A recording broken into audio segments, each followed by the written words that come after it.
an extended strategy mailbag session, and a look around the AL Central with Jeff Zimmerman of Rotographs and RotoWire.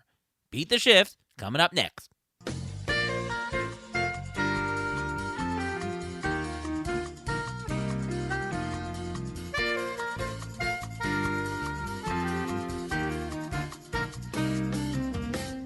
Welcome to another episode of the Beat the Shift podcast, presented by Fangraphs. I am your host, Ariel Cohen, and with me as always, Ruvain Guy. How are you, Ruvain? I'm doing great. How are you doing today? I'm doing all right. A little bit of up and down week for me personally. Some good stuff, some bad stuff. But to tell you about the good stuff, gotta talk about softball here. My Tuesday team won the championship. We had to win back-to-back games in the same day, semis and championship. I pitched a shutout the first game, only gave up 3 runs, all unearned in the second game, and we cruised to it. And the next day, my Wednesday league semifinals, we were down 8-4 in the last inning. We played 7 in that, and with 1 out, nobody on, we scored 4 runs to tie it. We then go all the way to the 9th inning and score on a missed play in center field with 2 outs and a runner on third. And we won. We're on to the championship. So really good softball week for me. Just had to say it. So excited about it. What's going on with you, Ruvain? Obviously not as exciting as that. You mentioned a misplay in center field. I was watching the Jacob deGrom rehab start, and the only reason why 1 run scored against him was because of a misplay in center field by Terrence Gore, if you could believe that. And he looked very good. Not Terrence Gore, Jacob deGrom. He looked very good. And who was the fellow that was catching deGrom? That's Francisco Alvarez, who actually caught him at another rehab start earlier this year. So, I mean, I think he may become his personal catcher. You never know. You never know. I don't know if they're going to bring him up this year. You never know. But he's in the near future for the Mets, absolutely. Well, we've got a fantastic show today. Our guest of the show is one of the best fantasy players out there. Wins expert leagues galore, wins money leagues, has written the book called The Process with Tanner Bell. I'm talking about Jeff Zimmerman. He writes for RotoWire, for Fangraphs, Baseball HQ. You name it, he's all over the place. Welcome to the show, Jeff Zimmerman. How are you? I'm doing fine. I'm just kind of grinding through the season, and it's one of those times it's like, oh, it's going to be bad, but we've got a short break coming here. It's just like kind of get our lineup set with the teams that we got for next week, and then it's kind of time to take a break for a bit. I guess we'll have to do Fab in some leagues on Sunday, but I actually kind of started looking into that, and it's just like, you don't know really what's going to happen in a few days, so it's going to be kind of a tough, like, make sure you've got probably everything covered type of thing instead of taking chances type of thing. Well, Jeff's a busy guy as he just rocking every single league. You're currently leading in the overall in TGFBI. That's not easy to do. There's some 400, almost 500 participants. And you're also beating us in labor. We're in 3rd place, but you're 30 points ahead of us. And we were just talking before the show, just an incredible, incredible year that you're having. Again, so fantastic. Kudos to you, Jeff. Thanks. It's like I said, some leagues really hit, and it's kind of nice to have a few of them, especially in the online championship hit. And I have some duds out there, too. We won't talk about my Tout Wars team right now. Good stuff. So we're going to do the show a little bit out of order today. We have some really good, instead of our strategy section, we're going to do all mailbag because a lot of the stuff really is strategy. So we're going to start with a couple good questions via, well, here's a question from Robert Mershak, who I know partners with our buddy Ian Kahn in a bunch of leagues. They're doing well in the main event. They're neck and neck in GDD with me and Derek Carty. He asks as following. Which stats and reasoning do you use to determine whether or not to use a pitcher in a particular week in weekly leagues? Really general question, asking what stats do you use to determine what you should do. Jeff, what do you do to determine every single week who you're playing, who you're picking up, and all that? I usually start with Rasball. Like Rudy Gamble keeps track of the starts and everything. Who's got the 2 starts. He goes through all the platoons. The one thing that he does better than I do is he definitely, like, he takes into account the opposing pitcher. A lot of times I might be like, I'm just going to make some guys like Ross Stripling's facing Miami. And I was like, oh, I'm just going to run him against Miami. It's a weak lineup. But then it's like, you'll notice it's like, why is he, like, his projections are low and everything's like he's facing Alcantara. And it's like, oh, he's got a low chance for the win then just based on that opposing thing. So it kind of gives me a nice starting spot. Another one I'll look at is Todd Zola at RotoWire. He has one. And the cool thing he now does is like the middle reliever cutoff. It's like you can just go find a middle reliever that's probably going to outperform your starters. So then I just try to see if I have enough starters above kind of those lines are they going to have any positive production at Rasball or, above the middle reliever at Zola. And then just kind of hope I have enough of those pitchers, or if not, just go find some middle relievers. There's some guys I might change like the projections on that I think are a little bit better. I've kind of liked Braxton Garrett. I think his projections are a little bit behind what he's doing. I like Adrian Sampson. His projections, I think, are behind, so I've been kind of starting them. But overall, it's like they kind of, like I said, it gives me a good starting point, and then a lot of times I just make little changes from there. Yeah. Well, as far as the middle relievers, it obviously depends on the size of your league. If you're in a shallower league, you're not going to be using the middle relievers. There'll be ample starters that will be better.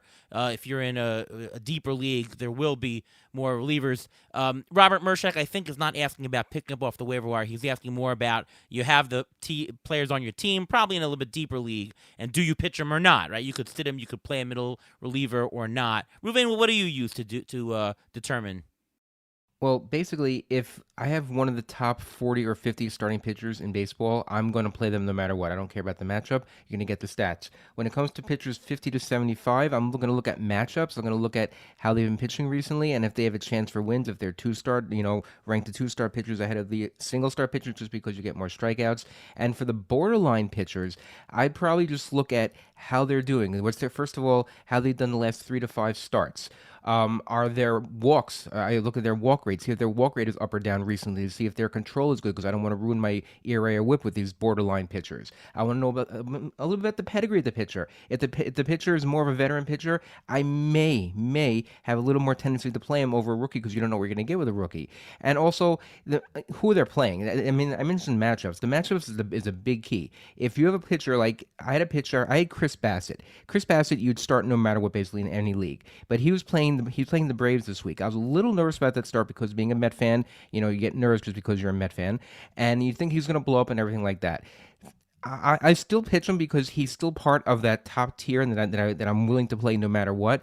But when it comes down to a lower pitcher, like let's say you have a John Gray, a lower tier, he's been pitching a lot better recently. And what did he do last night or the night before? He pitched amazing. So he's a guy that you want there for strikeouts. And if you like the matchup, I think you got to play it. Yeah, I mean, all the above for me. There's a priority list, right?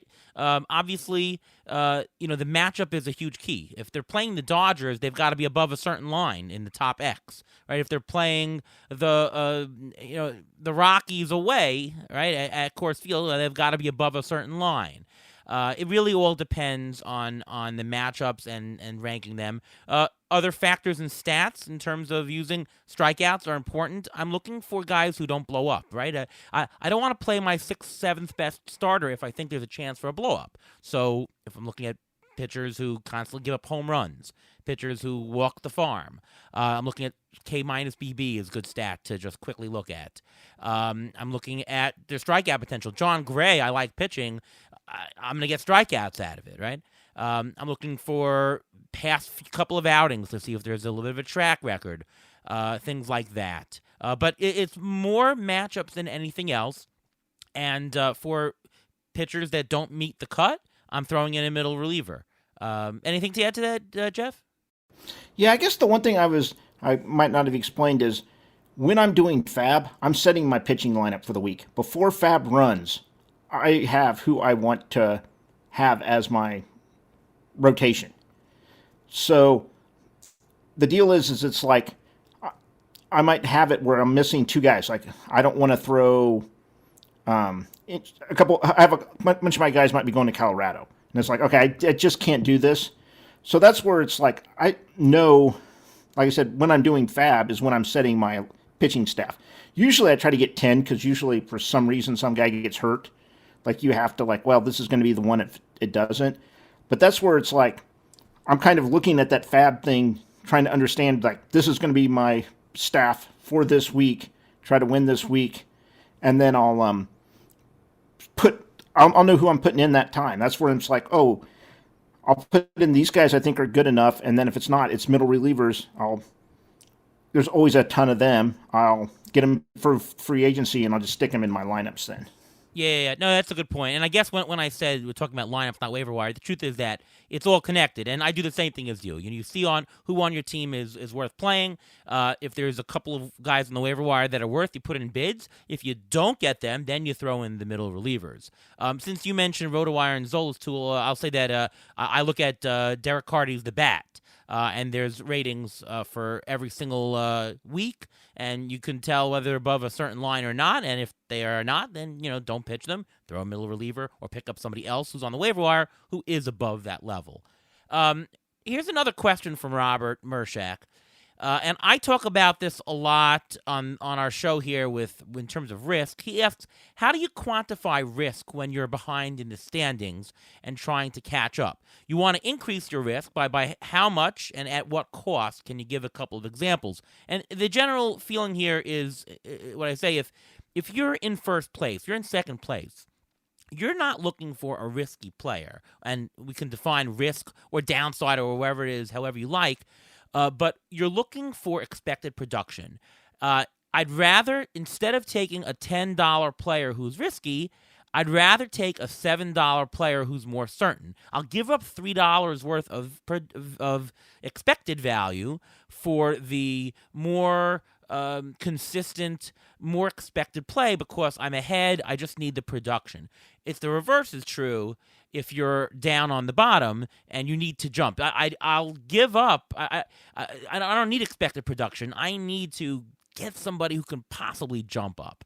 What are your thoughts on that, Jeff, in terms of risk? If you are behind in the standings, how do you change your team and at what cost to increase the risk on your team so that there's more upside potential?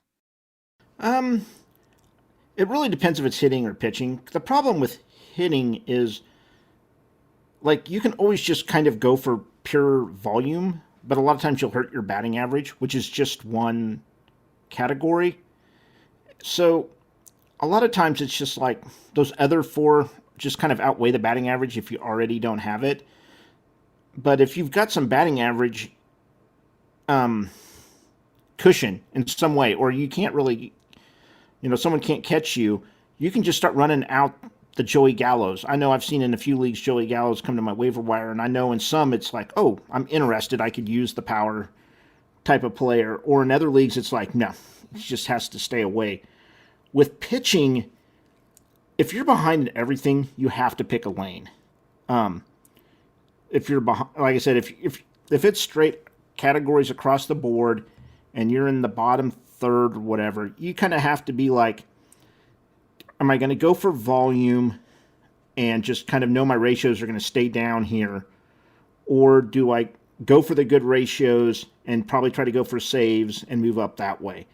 But if you try to do all of it at the bottom, I found out that nothing ever gets achieved. Like I said, it's kind of pick a lane with the pitching if you're just hurting.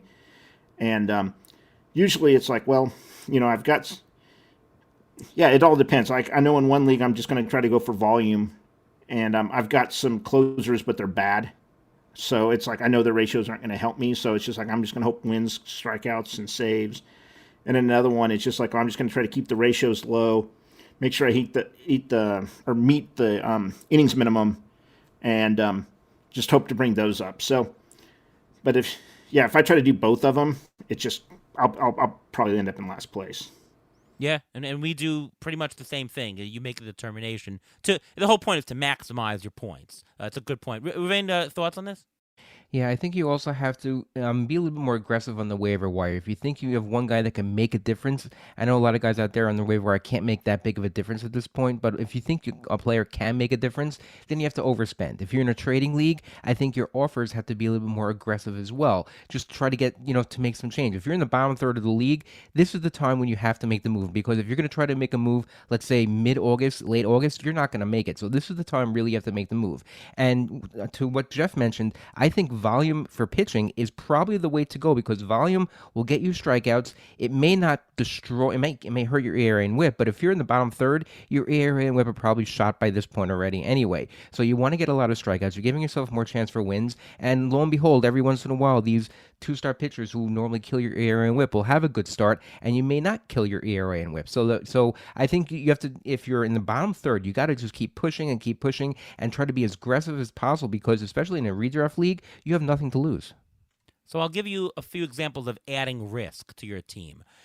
Taking on more prospects. Prospects generally don't pan out in expectation, but very infrequently, but it happens. They all of a sudden provide a huge boost, sometimes in the stolen base category, stuff like that. Adding a prospect. You mentioned Joey Gallo. That's a fantastic thing. People who have completely underachieved, you never know. We know he's 40 home run capable. Maybe he turns it on. It's a risk, but that's what you need at the bottom. You want to take more guys like Joey Gallo. Things like that. I always say that, if you're up on top, you want to trade your superstar for two good players. You want to do the opposite. It's harder to do the other way because everyone wants the one superstar, but in general, you do want to trade two guys for one. You want to take on a $25 player and give up two $15 players. You'll lose the $5 expected value. That's fine, but then you'll get a player who could potentially, go even higher. In terms of actual risk quantities, we don't really have great ways to quantify risk and all that, or downside, as Jeff likes to say.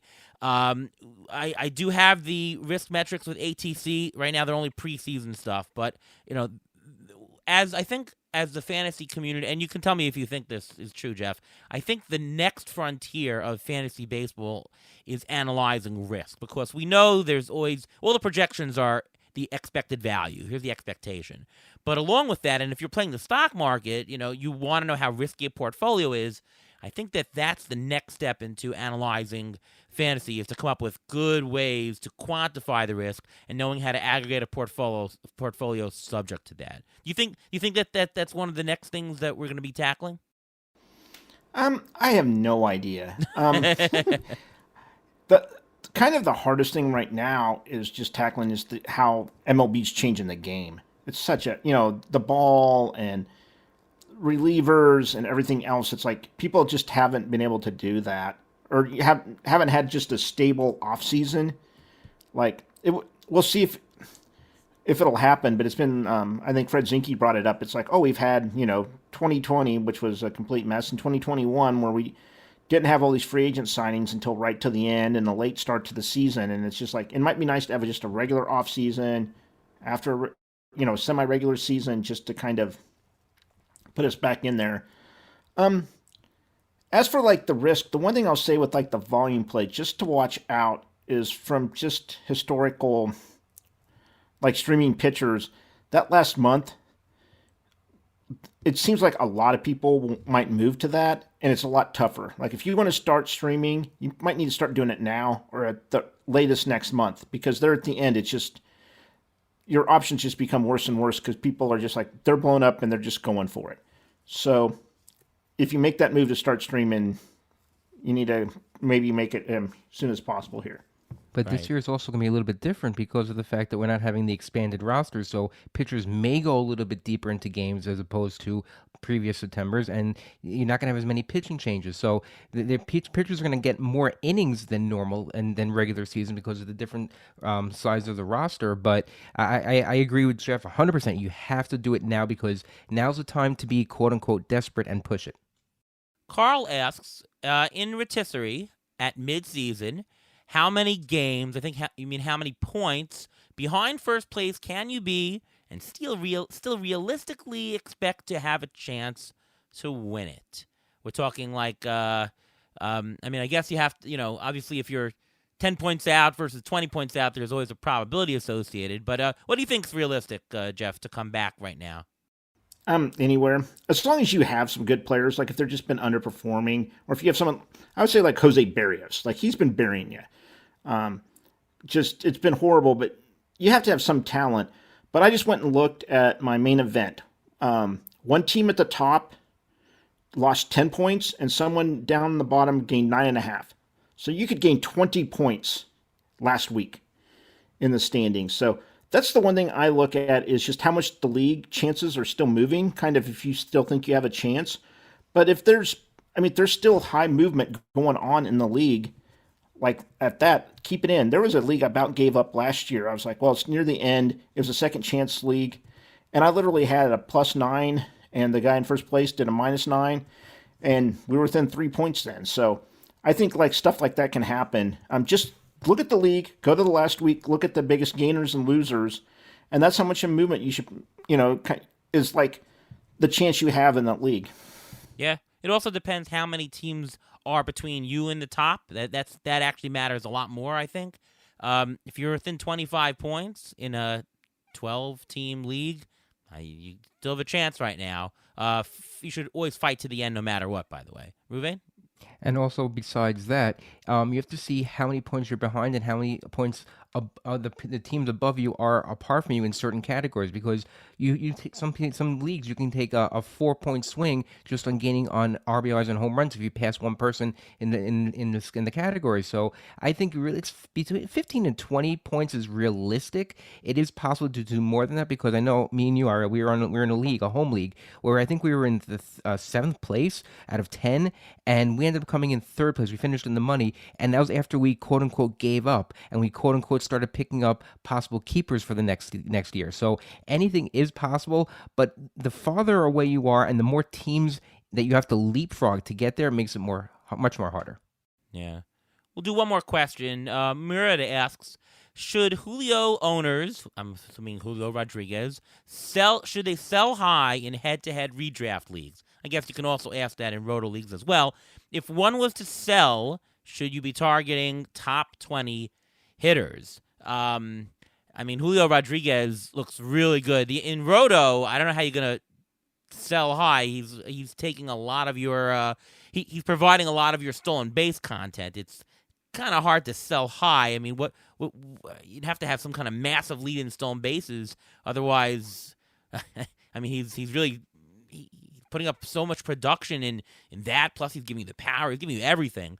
Head-to-head leagues probably a little bit easier, but I'm not sure I would even sell high. Like what are you trying to accomplish by doing that in a redraft league? What about you, Jeff?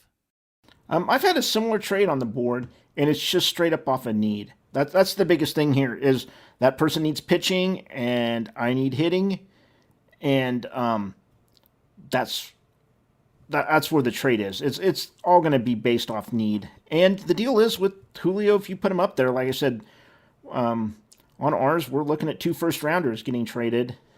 So, but like with him, like you can ask for McClanahan. Like if that's what you want, you think that that's the right move that'll help your team, I could see a move like that. But Right. if you're just kind of trading for him for, I was trying to think, Trey Turner. Like, what are you really trying to accomplish there? I mean, Right.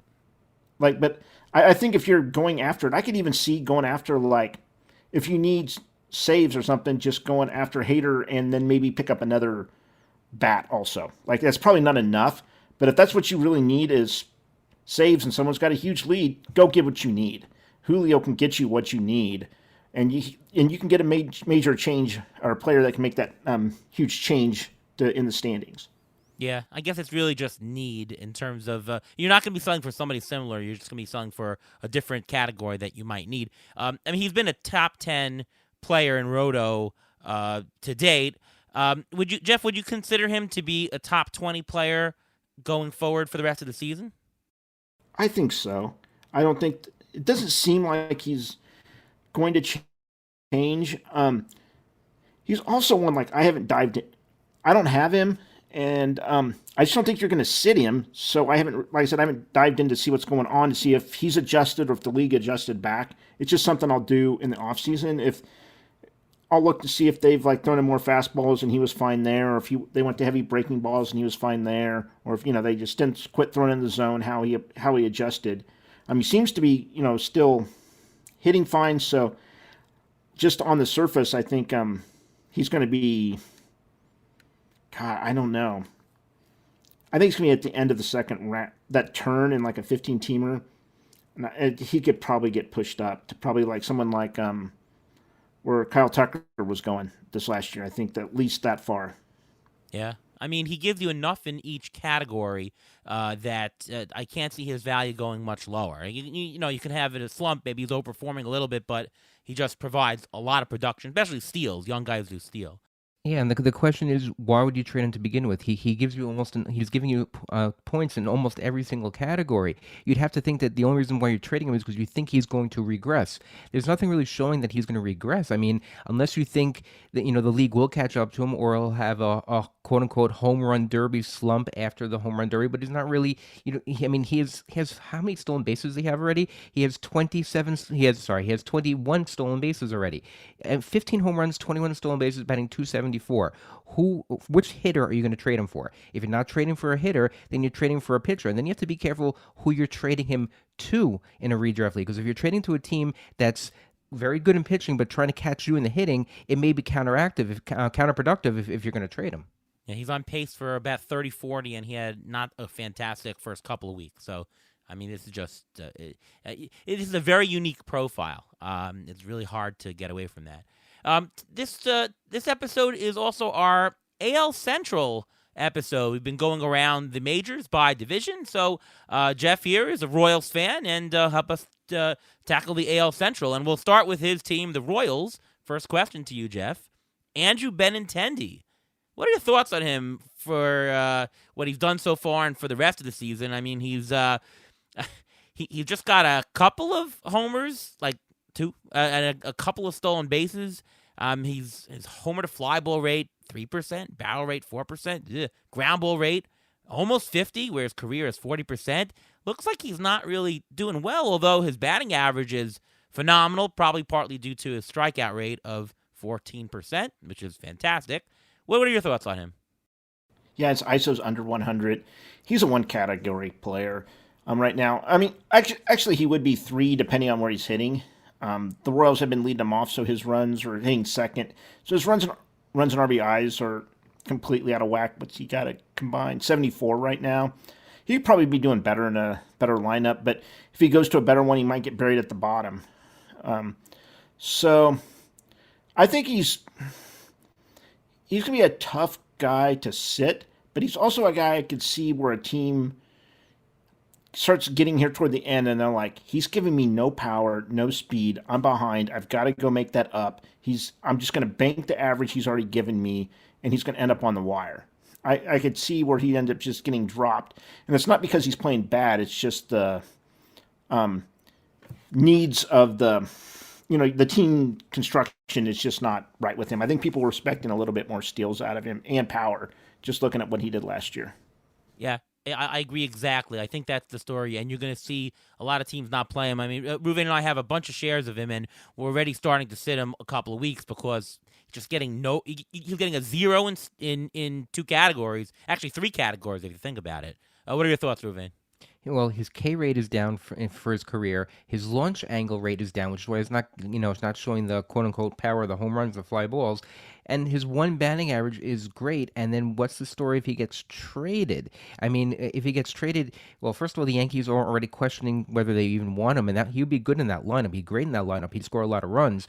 But well, he's not vaccinated, and that reason alone, the Yankees are thinking of not getting him because they have so many games down the stretch with Toronto, and they may have to play Toronto in the playoffs. So with him, it's a question is where is he going to go? If he gets traded, let's say to the Dodgers, that's great for him. And even if he hits only for a high average going into that, and he gets traded for the Dodgers, he's a guy you can't drop just because of the change of scenery. I think getting out of Kansas City would be good, but I do think that this Kansas City lineup will get better over time. Do you think, Jeff, that this hurts players' trade value, especially to the AL East? Because if you're going to the AL East and you're not vaccinated, you're not going to be able to play Toronto games. Is this a big problem, you think? We're going to find out, but I think so. I think here in Kansas City, it's just like so much of a shock, and like we're still kind of digesting it because there's even like 3 of the coaches couldn't even make it. So today, found that out on top of it. Well, like I said, I think the deal is he's could go to any team, playoff team, and would help them at least as a bench bat. Like I said, he's better than a lot of teams are running out there as their backup or their fourth outfielder working in their rotation. So I think he could definitely help. The deal is like if he does that, he just loses all his value if he's only playing half the time. Even 2/3 of the time, he's not providing anything. So I think depending on where he goes, he could just be effectively fantasy useless at the trade deadline. So I think if you think you can trade him, I think maybe do it now. But I think you would get so little because people would be thinking the same thing. It's just hope he ends up in the right situation where he maintains his value or just doesn't even get traded. Jeff, we have Benintendi in labor. Would you like to trade with us for him? Oh God, probably not. Actually, my outfield is not horrible right now. You can also play him in your utility slot if you really want to. Also, so we're trying to get rid of him. I've got so many first basemen. Like that utility slot is the one that's like I don't know who I'm always sitting every week with that. It kind of helped that Votto was hurt this week to at least to start, so I didn't know how long it was going to be till he got back. But I guess I ran another outfielder even there this week. But no, I'm no, probably no. I don't even know. I'm trying to look to see if there's an upgrade. Maybe a birdie's done. That might be an issue, but that would be about it probably. Yeah. If you are in a league with us, please disregard this entire podcast. Anyways, took Salvador Perez.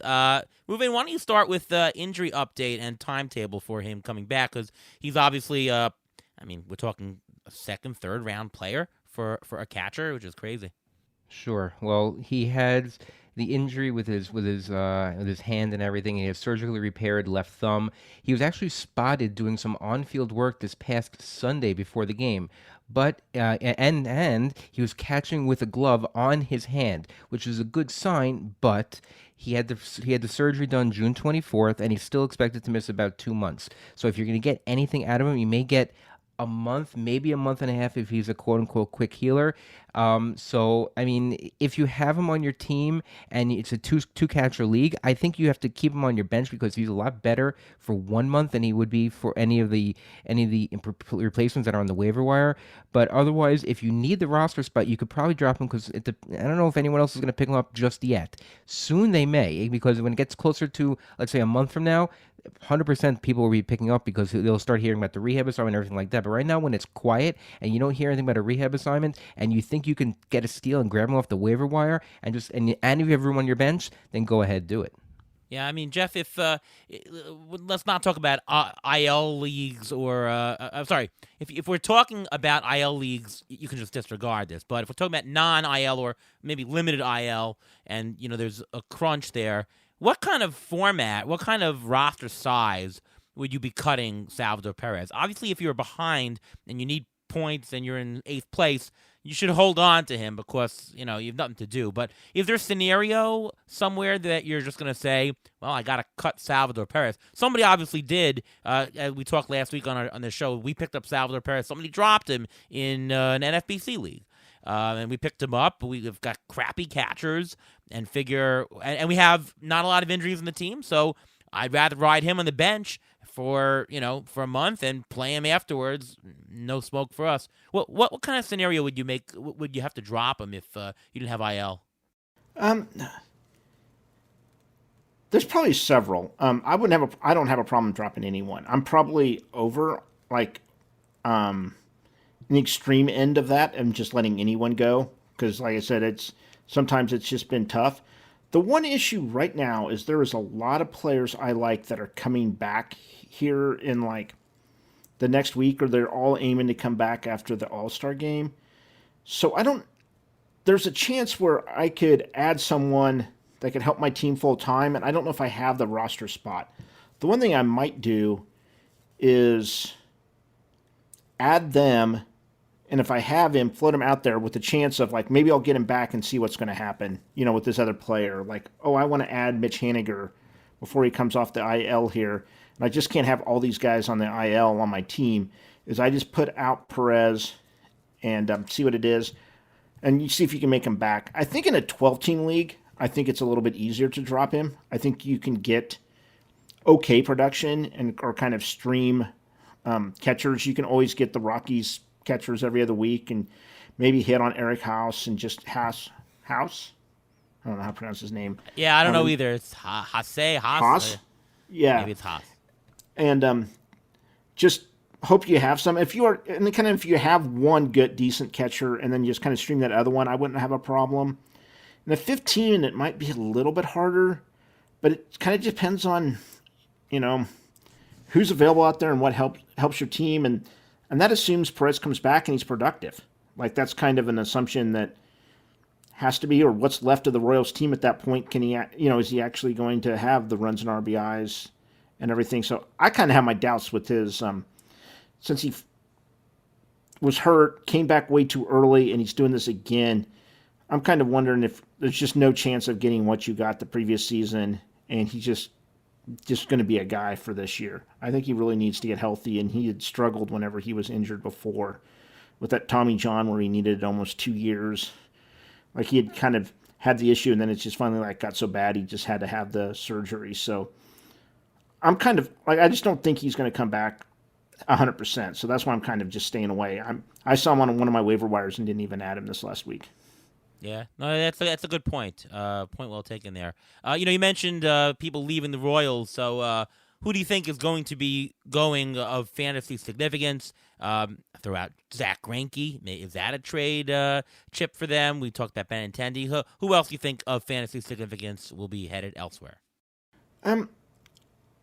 It'll be interesting. I don't know. This whole COVID bit has kind of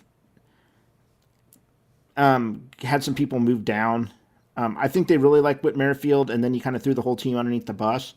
Even Dayton Moore was a little bit mad about that, so they may trade him off and just kind of restart new with a bunch of players.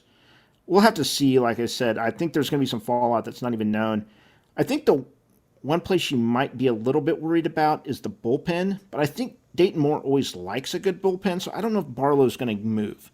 I see him on a ton of industry trade lists, but if you go to if you look at trade lists of non-fantasy, he's not on any. Like, MLB Trade Rumors isn't fantasy related. Barlow's I don't even know if he's in their top 50 trade candidates. So I think he's actually kind of safe.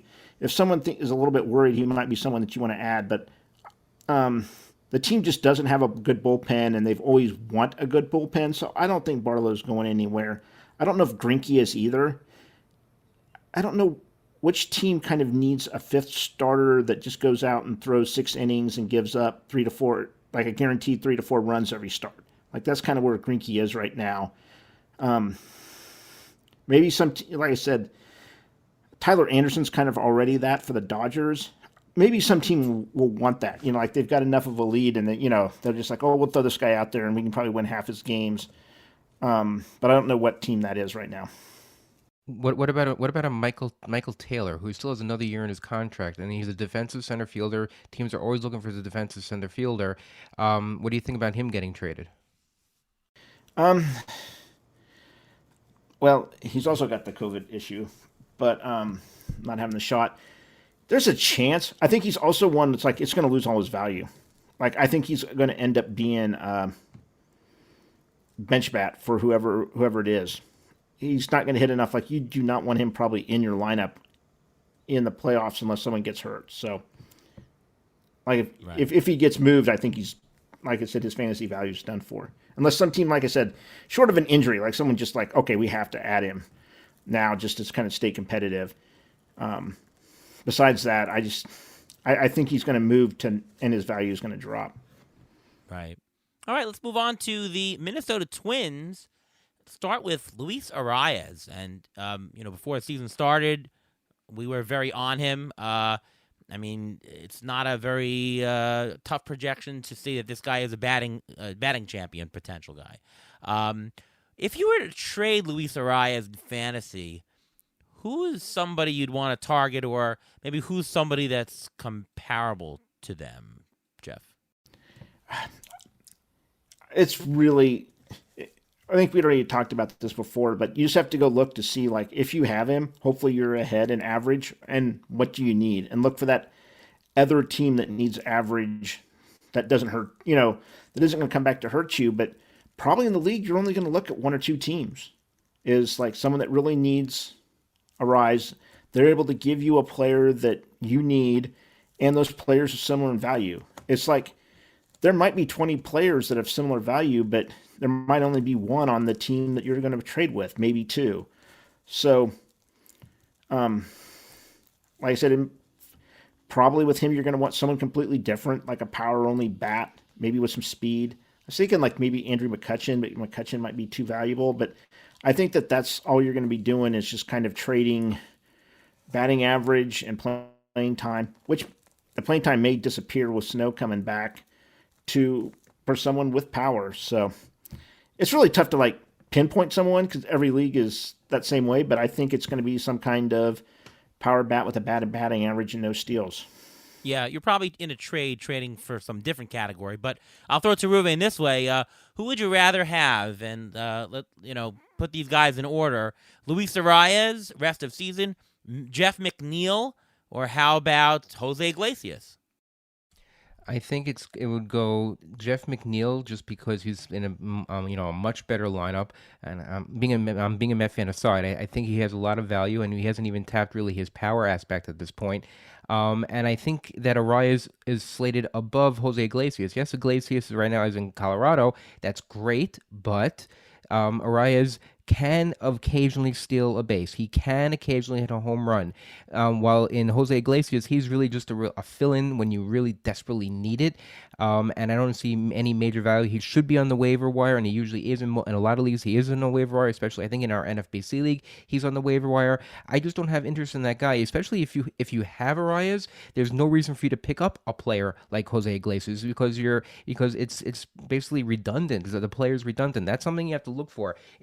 If you have both Arias and you have Benintendi, those two types of players, you don't need one of them. You have to trade one of them. You have to get rid of them because it's a redundancy at this point, and you need to get more variety in your lineup.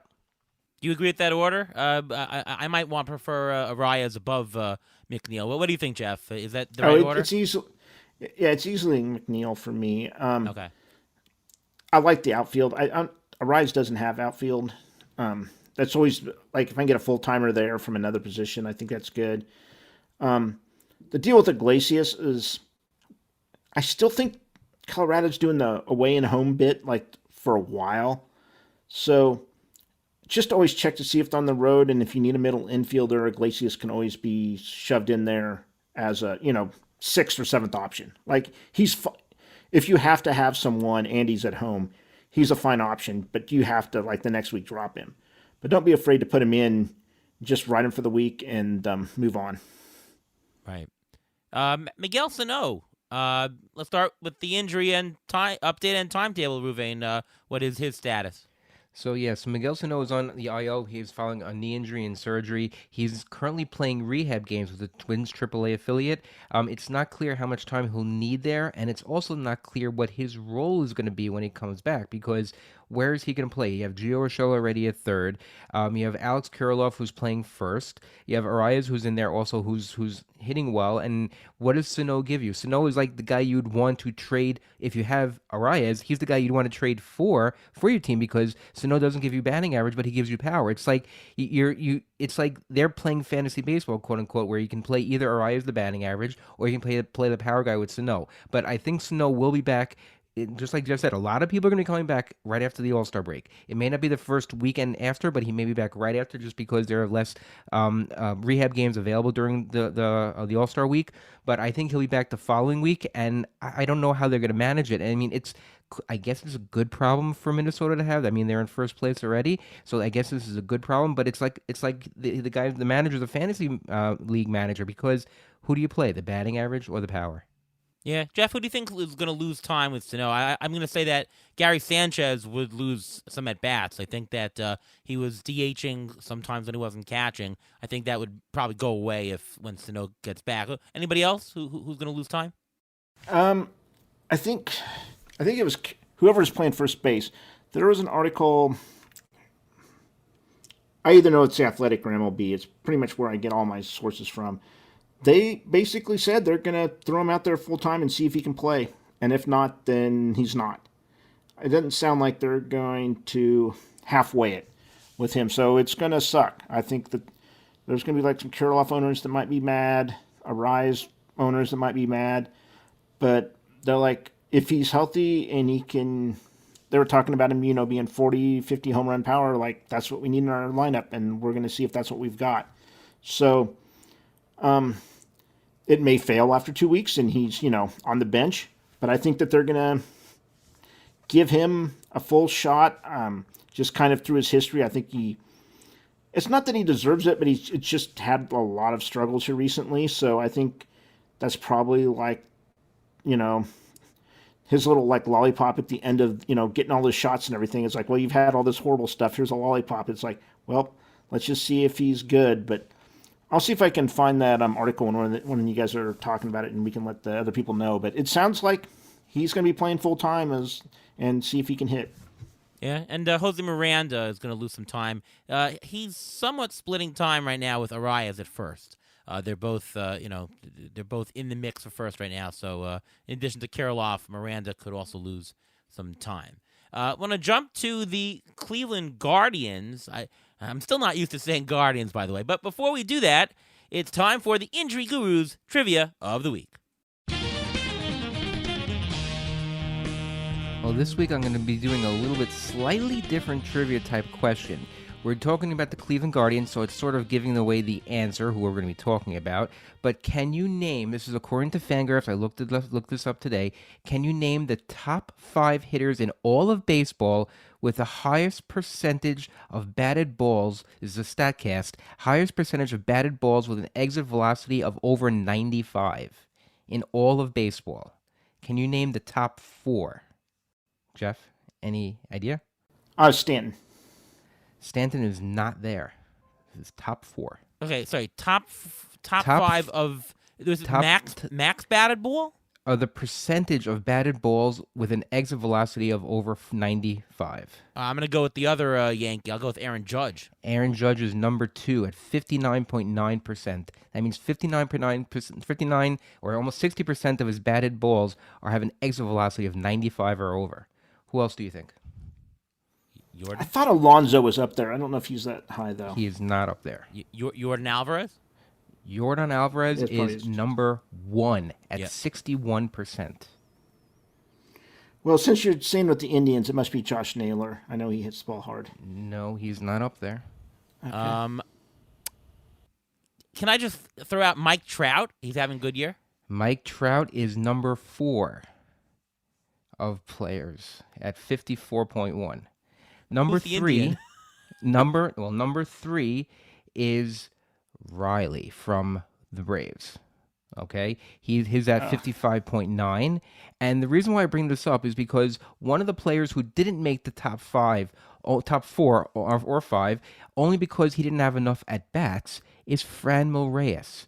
Franmil Reyes' percentage of batted balls with an exit velocity over 95 is 54.8%, which means he's hitting the ball hard. So, Jeff, my question to you: if you had Franmil Reyes, if you had Franmil Reyes, would you trade him? Or if he's available per trade, would you try to get him? I think Reyes is, man, I keep bringing this up where it's like, it kind of depends on your need. It's not someone like, I think he's going to regress. He's going to hurt your batting average. He hits the ball hard, but he just doesn't make enough contact. I don't believe the 40% strikeout rate's going anywhere. Maybe it's going down to 35. So he's always going to be that drag on your batting average. So, again, maybe he's like the Joey Gallo type, where it's like, well, I just need to hit a home run on on this power move, and that's who I add, and that's who I go get. But, I mean, his OPS this year is barely over 600. I mean, that's replacement level. Like, a lot of guys will get demoted on that. So I think he has that great power, and that's the team's just going to hope that he can just start making some kind of contact. Yeah, I think the type of contact that he's making hasn't really changed since the first game he's ever played. I mean, his barrel rate is 16.8%, which is actually better than his career average. He's just hitting the ball hard. Problem is that strikeout rate, and I used to love Franmil Reyes, and I used to think that he could be a decent batting average guy early in his career because that strikeout rate used to be under 30. His first 3 seasons in the majors, it was under 30. It was at 28%. It's crept up. Last year it was at 32, and it's over 40% this year. When you're striking out 10, 15% more of the time, you're just losing all those hits. So, if you need somebody that we're talking is a 20-homer full season type and get you 240, that's pretty much what he is. If that fits you, then that's a buy. I think I trust Franmil a lot more than I do Joey Gallo, who looks completely lost. But I'm not going to say he's a buy. I'm going to say that he's an opportunistic add if needed. And he also has additional value as of this week because he now has played 11 games in the outfield. So if you had him in your utility spot, you can move him to the outfield, and that does increase his fantasy value. Interesting. What do we do with Miles Straw? Miles Straw is is he worse than Billy Hamilton? He's worse, right? He doesn't steal as many bases. He's essentially I'm not going to say one category because he does have 46 runs so far. So he's a 2-category guy. He has 0 homers. That's a terrible number. 211 batting average. You thought you were getting at least something with him there. 13 RBIs. That is such an awful number. 13 stolen bases as well. So he's a 2-category player. What do you do with him? I mean, in a 15-team mixed league, I think that Miles Straw is somebody who sits on the bench, and if you have an injury, you put him in, but he's not a starting guy by any means. Any deeper, I think you're playing him. Any shallower, he's off your team. Would you do anything differently than I described, Jeff? No, there could be some leagues where you just need the stolen bases, and you're just going to have to hope he starts hitting. I've seen him in 12s get on the waiver wire, and it's like, no, I don't want to deal with it. But like I said, there is that chance that he could do that. He could take a step forward. I kind of like Stephen Kwan. He's actually hitting for the average and getting a few more of the stolen bases. So I kind of like him now. He's not buried at the bottom of the lineup. He's sitting back at the top. Those runs that Straw had or has, that's because when he was leading off for about a month or two, when they thought he could hit, that's where he got them. I mean, now he's just buried at the bottom, so those won't even be there. But the one thing, like I said, I'm just surprised his batting average has been so bad compared to last year. They definitely have just attacked him with fastballs. There's probably a location thing too that you usually never see any player at 60% fastball. So if he can't handle a fastball, that's going to be a problem. Excellent analysis there. Ruvain? Well, my question is, what round is he going to be drafted in next year? I would just, at this point, any shares that I had of him already, I've either dropped or I've traded away. I want nothing to do with him. He is worse than Billy Hamilton, and I'm sorry I drafted him where I did this year, but it's done already. It's like last year when everyone drafted Andres Jimenez, everyone was all upset, and he was dropped by mid-season. I don't see why this is any different. I mean, he's still a young player. He still could get it turned around, but the league has figured him out. Exactly what Jeff said. He can't hit a fastball. If you can't do that, you can't get on base. If you can't get on base, you can't steal. That's the Billy Hamilton conundrum. Didn't we trade him for somebody in one of our home leagues? Yes, we did. We traded him for John Gray. Oh, we got John Gray for him? Yes. I orchestrated that trade. The second I had him, and I realized, wait a second, he's a real big drain on our thing and on our batting average. And I just went to someone in the league. I said, hey, John Gray's coming off of a minor injury. You want to trade Miles Straw? He said yes. I took it right away. I jumped on that the second I had. Excellent. And you mentioned Andres Jimenez, so I'll go to you first in this, Ruvain. The Guardians, I keep saying Indians, the Guardians are showcasing 2 ex-Mets who were traded for Lindor and Ahmed Rosario and Andres Jimenez. Looking pretty good this year. Ahmed Rosario is pretty much doing exactly what what we expected from him. We expected a mid-teens player in terms of rotisserie value, a nice blend of homers and stolen bases. He's a little bit light on the homers, but he's making up for it. Batting average, batting .285.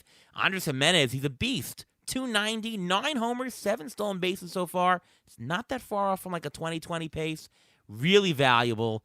What are your thoughts on them and rest of season? And I don't know, which one do you prefer if you had to make a choice? Well, I would prefer Jimenez. That's not even a question at this point. He's an all-star, and it's crazy because the Mets traded Jimenez and Rosario to help get Francisco Lindor, who's actually has more RBIs, more home runs, but didn't make the All-Star team because Jimenez is better. I'm not 100% certain about that. I think it's just the way he's been playing, and I think Jimenez deserved what he's doing. This is what he showed back in 2019. He had a little less power then, a little more stolen bases, but you're getting what you paid for him the beginning of last year, because that's what everyone wanted last year, was the Andres Jimenez of 2019. No one got him, so that's why he went undrafted or went very, very, very late in a lot of drafts, because no one thought he was going to find it again. And as for Ahmed Rosario, he is the same player he always is. He's not going to be a superstar, but he's playable. He can play, he can play shortstop, he can play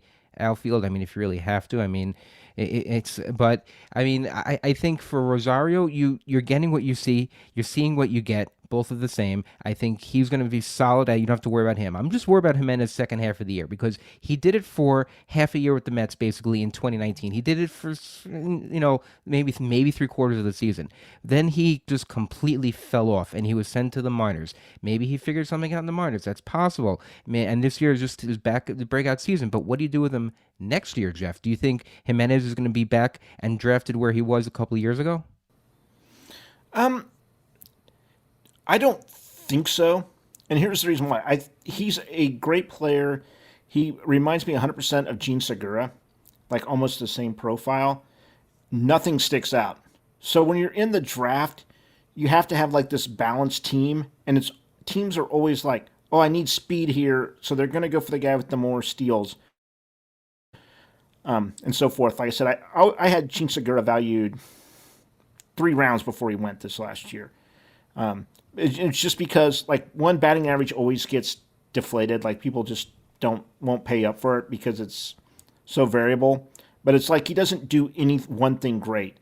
I think he's fine. He's 23 years old. There's rookies coming in, that are older than him. Adley Rutschman's older than he is. And it's like, it's like Jimenez has just been around for 3 years before now. So he's just, kind of getting into his own. So I think he'll be fine. I think he'll probably be like in a 15-teamer, but we'll see how many steals and how everything goes between like the 8th and maybe like 15th round. But like I said, I was trying to think where Segura was going. That was probably like the 13th round. Maybe there'll be a little bit more excitement over a 23-year-old, but that's where I would kind of see Jimenez going next year. Yeah, I think a lot will happen. It will be determined based on what happens the next half of the season, but I think your general rounds for next year are right, and whether he's a bargain or not for the next year's draft will be determined on how he finishes this year.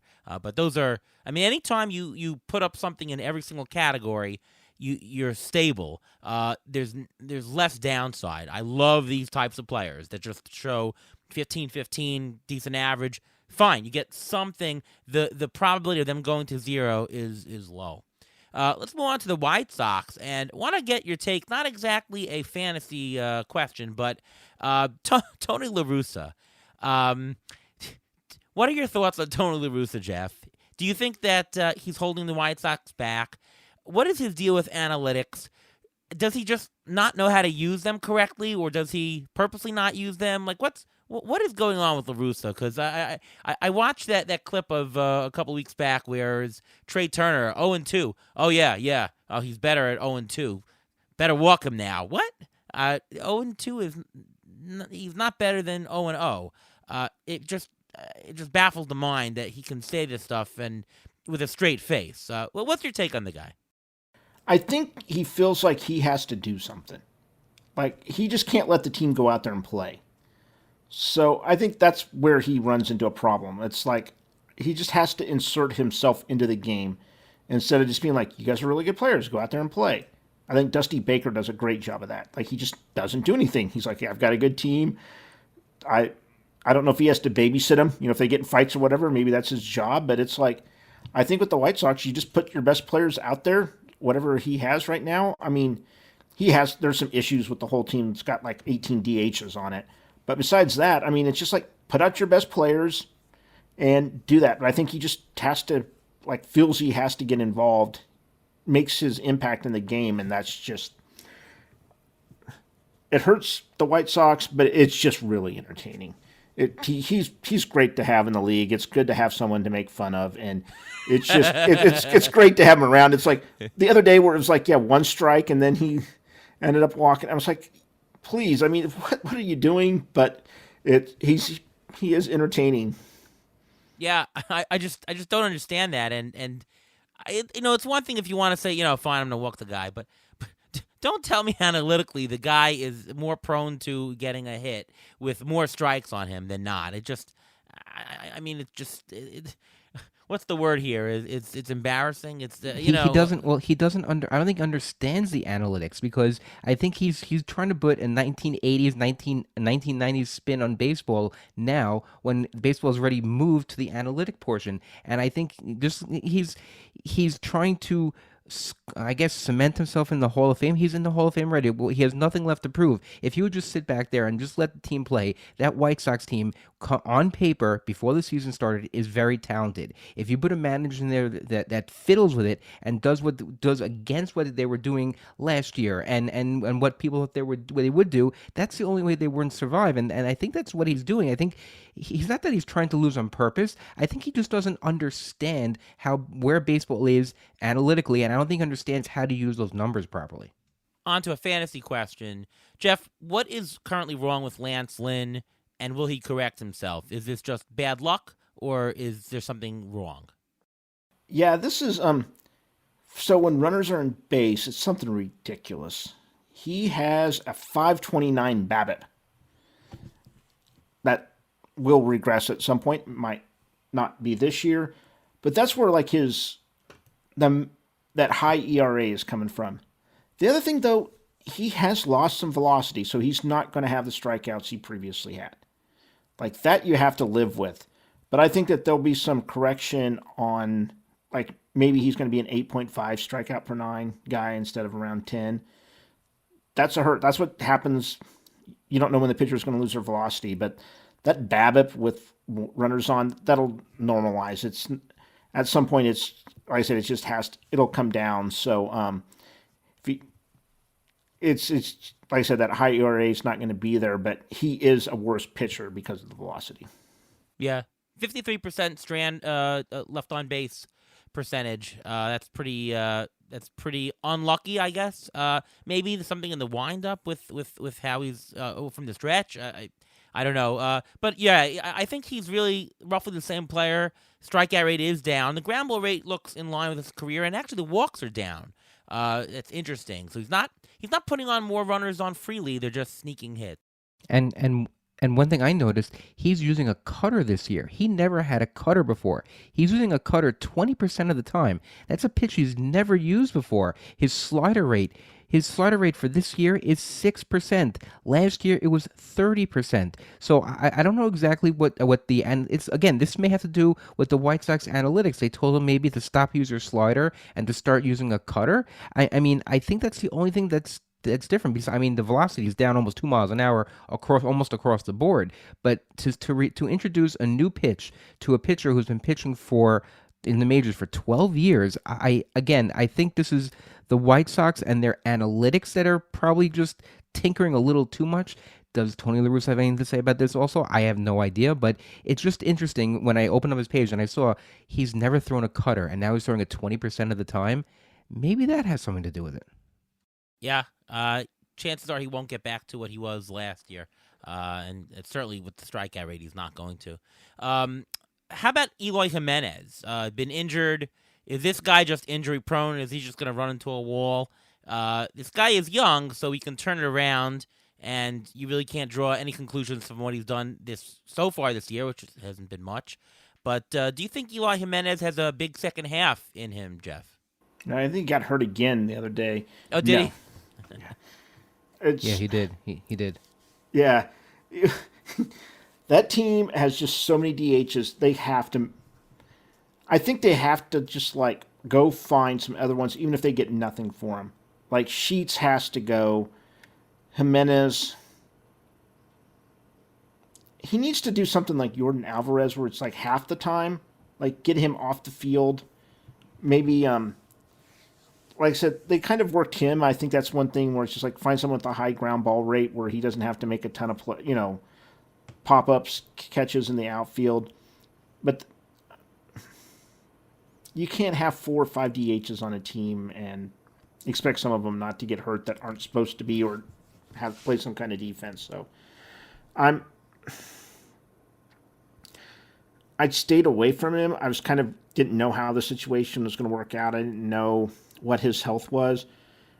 I was kind of lucky. I've had some other ones, but it's just like every time I see him on there, it's like, what am I actually getting? And hopefully by now I've had someone better than him that can play. Final team, the Tigers. Let's talk about Akil Baddoo. He was a very popular pick in draft season, went to the minors. Do you think that he's worth rostering in fantasy and going forward? And if so, what type of format, what kind of depth? Is he your fifth outfielder in a 15-team league? What are your thoughts on Akil Baddoo, Jeff? Yeah, since he's gotten promoted, I was looking to see how much he's actually started. It's 2 starts, not bad. So, yeah, I think in every format, some team should take a chance on him. Every roto format, some team needs to take a chance on him that if he's going to come out and steal. But he started against a lefty and a righty so far. I don't know what he's doing tonight. But no, I think he was hitting good in the minors. I know that he had hit some home runs off lefties. That was kind of his Achilles. So he's one of those ones like it's kind of like the John Birdie, like you're going to have to buy him now because if he goes off for a week, it's just the price is going to be ridiculous or you've missed him. So if you need steals, there's probably half the teams in the league, really probably need a push on that. I think that he has to be rostered in those formats if he continues to play.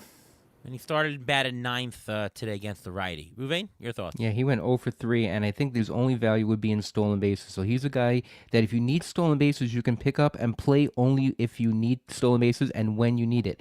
When he was in the minors, he actually did pretty decently. He batted 300, hit 3 homers and 7 stolen bases in AAA this year. So it shows that he still has it in him. It may not be to the same level he had a couple years ago, but I think that if you have him on your bench, you'll end up playing him at some point. And listen, he'd be batted ninth tonight. If he's going to bat ninth, his value for stolen bases is very low. So, if he earns playing time and is able to turn it around when he's in the majors now, then he's definitely worth just rostering. And if you need it as an extra outfielder on your bench, there's no reason putting a couple dollar bid on him just to have on your roster just in case. This is exactly what I talked about earlier. If the kind of player that if you're down in standings points, he could provide a spark. That is the kind of guy that you want to take a chance on. If you're in first place, don't think you need to have him. There are probably other guys who have more expected production that you can count on more rather than him. Having another guy who's been actually very disappointing this year, Jeimer Candelario. Batting 193 with just 6 homers. I mean, before the season started, ATC projected him almost 20 homers. Now he's lucky if he has a full season number of 12 homers, and he's batting terribly. Is he going to turn it around in the second half, Candelario? In my opinion, no. He may, but I don't think he's healthy. I think that shoulder bugged him, and that's why he went on the IL, and I just still think it's bugging him. Until he puts together 2 or 3 weeks of production, like I said, it's not one game isn't going to make the difference for me. I'm just going to hopefully stay away and try to find a better third baseman. So no, he's a hard pass for me right now until I think he's healthy, or like I said, he puts together a long streak of production, which he hasn't done all year. Yeah, I've dropped him everywhere. Ruvain? Yeah, I totally agree also. He actually increased his launch angle by 2 degrees this year, but his home run to fly ball rate is down. He had the left shoulder subluxation, and I don't think his power will come back this year, so I really don't see much value with him for the rest of the year. And does that mean that he's undervalued going into next year? Because obviously his numbers are going to be deflated here. If he does get healthy next year, it could be a good buy. Jeff, do you think he's going to be undervalued next year? We'll see. I'll have to see if he even gets healthy next year. Like he may messed up his swing trying to deal with this. That there's some work I've done that shows that might happen. I'm kind of hoping he gets like healthy for like 3 weeks right at the end and no one notices. Like, like the power, like he sets his adds 3 miles an hour to like his max exit velocity right there at the end and kind of pulls it together, and we kind of see that he's hitting good. So we'll have no idea next year, but like I said, I'd like to see him try to get healthy this year and then just kind of know that going into next year. And like all the projections won't know it that he was playing hurt, and they'll be all under just his numbers will be low because of it. And his injury is a shoulder subluxation, which may lead to a rotator cuff tear, and he may end up needing surgery at the end of the season. So that's something to watch out for. Also, if he needs surgery, then his value is almost nil going into next season, I would say. I like what you said, Jeff, before. I hope that nobody notices. The key to being a good fantasy player is watching and monitoring people, and nobody else notices, and that's how you get your advantages. Wrapping up the AL Central, some predictions. Do you think that the White Sox are going to make the playoffs, Jeff, or are they going to just tank? Right now, Fangraphs has them at 47% to make the playoffs, winning their division at a 35%. You think that they collapse, or you think that they hold true and maybe get a wild card? I don't think they'll collapse. I think they're just not going to be good enough. I kind of have a feeling like the Twins will make a move. I think that'll be kind of be the key, is if one of the teams actually goes out and improves their team at the trade deadline, or if they just kind of like go and trade for some like fourth reliever, then I wouldn't be interested. But I think the Twins always seem to like go out and make a move, and I think that they could. I think if like Sano's hitting, they could go get a pretty decent piece if they move Kirilloff. I don't know. I mean, that's not something they would do, but like I said, I think they have some nice pieces that people could use, and they kind of have a surplus where a lot of guys are sitting right now that they could kind of clear up their bench if they moved it.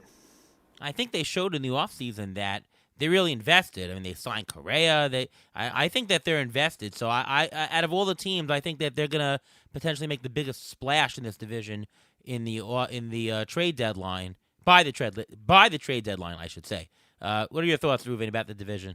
Yeah, there's so many other teams that are better in the American League right now than the White Sox that I don't think that the way they're constructed right now that they're going to make the playoffs.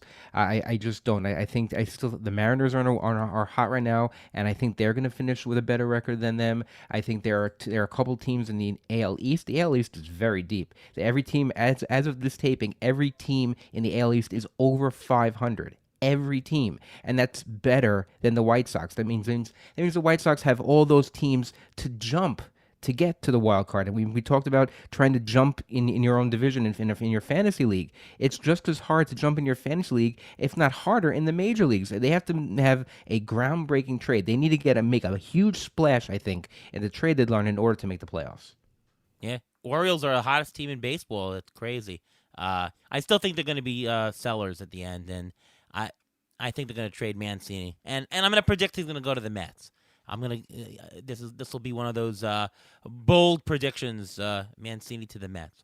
All right, waiver wire. Let's do a quick one. Now, there's really no pitcher preview this week because it's going to the All-Star break. Teams are resetting their rotations, so you're going to get the top ones there. You're also only going to get 3 days, so there's no two-star pitchers or anything. So let's just do all waiver wire pitchers all together. Jeff, who is a player or players that you are interested in picking up from your waiver wire this week? The easy one, everyone's got we're talking about stolen bases, is Estuary Ruiz. I don't know what he stole. It's something like 530 stolen bases in the minors this year so far. Something nuts. So it was like last night, everyone was mad that he hit a triple because he couldn't get any more steals. I think he did get a steal tonight. If you need stolen bases, he's got a little bit of power. He's definitely got the speed to get on. As long as he's playing, that's kind of an issue, possibly with the Padres, is with several players coming back. The speed's there, but I don't know if he's going to be better than some. I mean, definitely not Tatis coming back. Will Myers is sort of close. I don't know what they'll do there. So kind of watch the playing time, but I think you have to add him, and I think he could give you some nice probably even possibly better than what John Birdie did over the last month or so. Yeah, Ruiz has 60 stolen bases in the minors so far. 60. I knew it was something just ridiculous. And it's like between two levels, it was crazy. He's batted well over 300 also. He's having a fantastic year. And he went from AA, AAA, and right to the majors now. He actually has attempted one base so far, and he was caught. But yeah, he'll be the guy who gets on and steals. It's an excellent pick. Anything else, Jeff? another one is Adrian Sampson for the Cubs. He's done really good over like the last month or so. He's kind of been off everyone's radar. And just if you need someone at the end of the bench, the Central's not NL Central, like you can find some teams to possibly stream against him. He might even be in 15s where you keep him on the end of your bench, but he had a good start this week. He's got about 9K per nine. I think his walk rate's between 2 and 3. It's not outstanding, but there's a lot worse pitchers out there right now, and I think he's shown long enough that I kind of believe in what he's doing. Yeah, Cubs are playing well, better over the past couple of weeks here. Ruvain, how about you? A player that you'd like to pick up this week? Okay, I'm going to go from shallower leagues to deeper leagues. I'm going to start with Yandy Diaz. Over the last 3 weeks, with 66 at-bats, he's batted .424.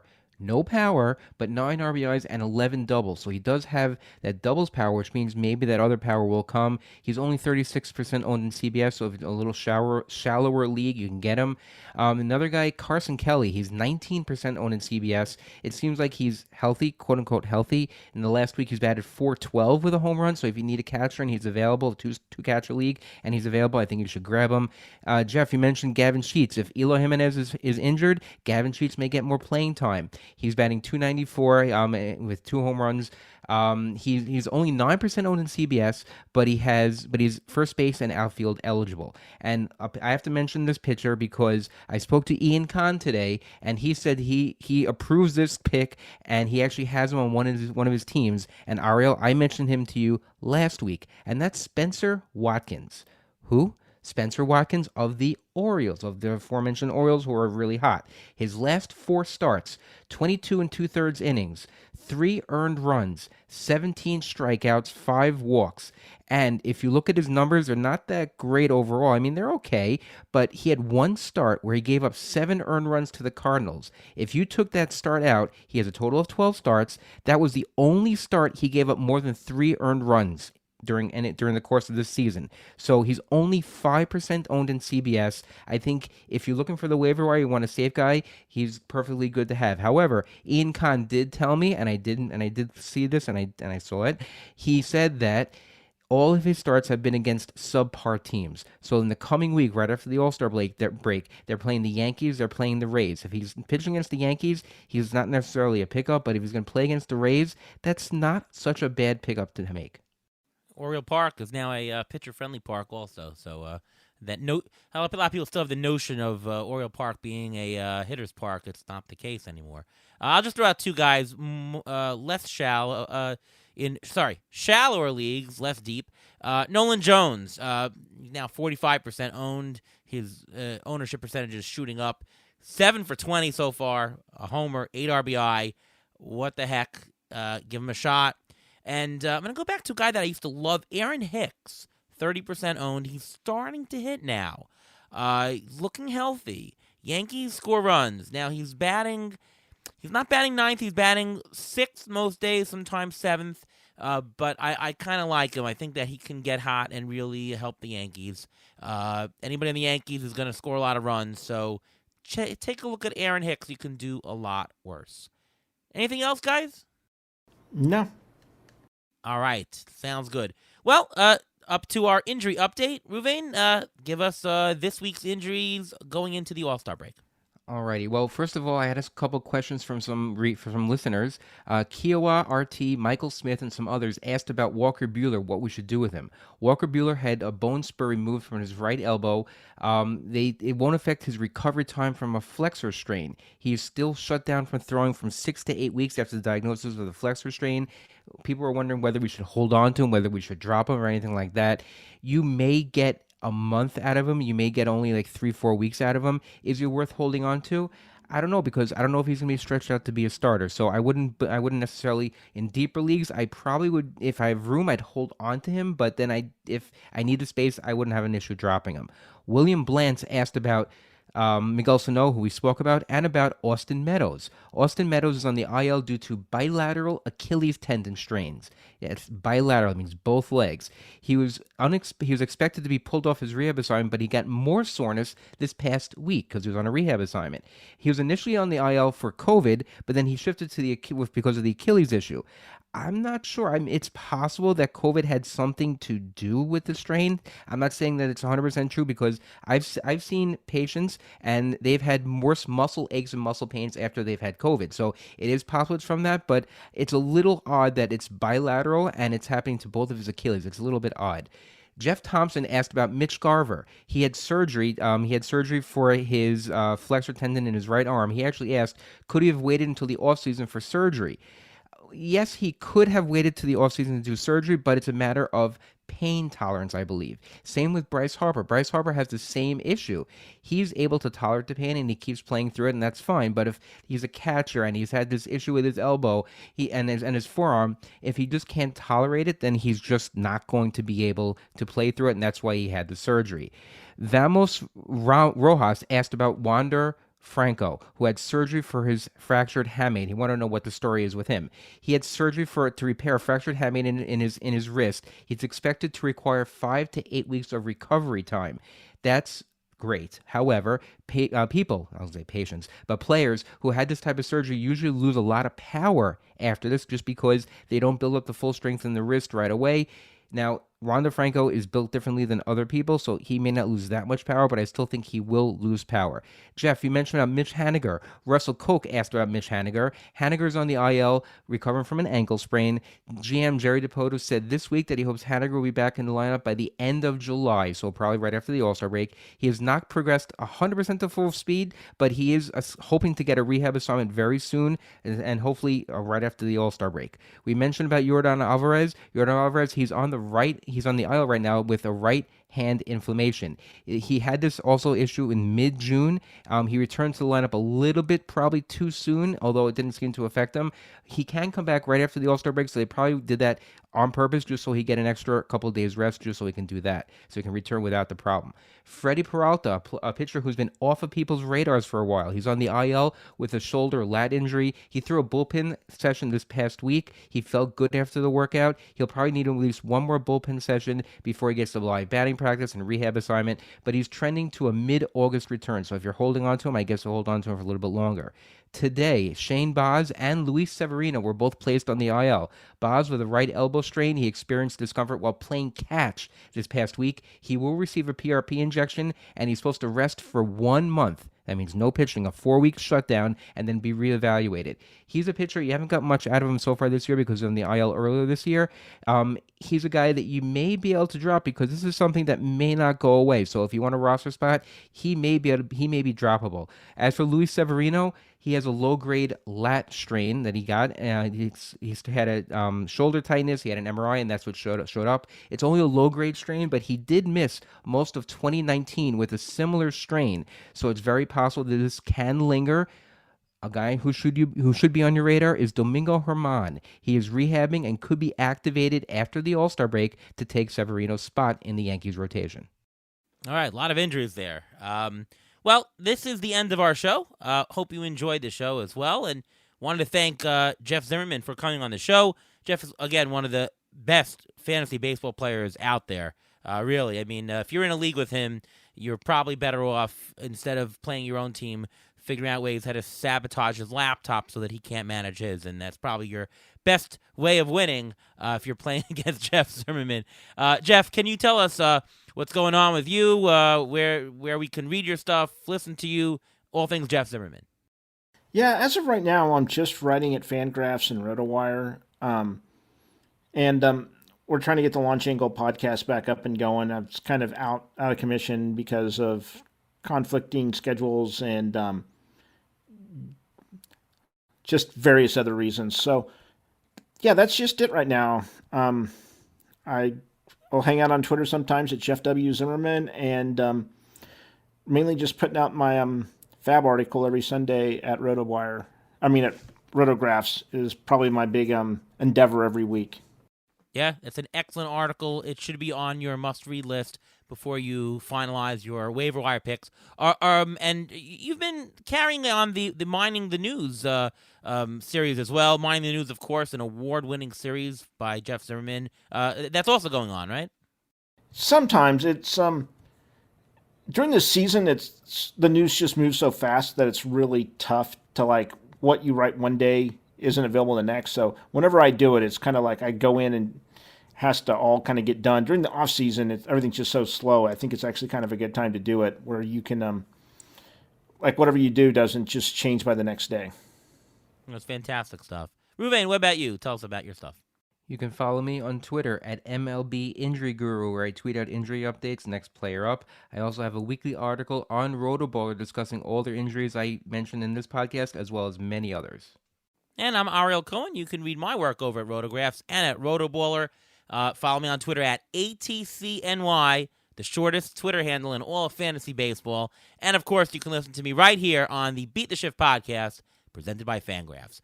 All right, once again, thank you so much, Jeff Zimmerman, for coming on the show this week. And from all of us here at Beat the Shift, we'll see you next time.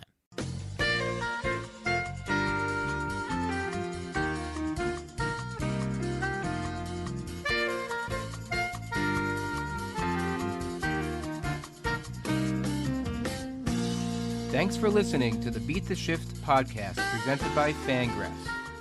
Follow us on Twitter at beat_shift_pod.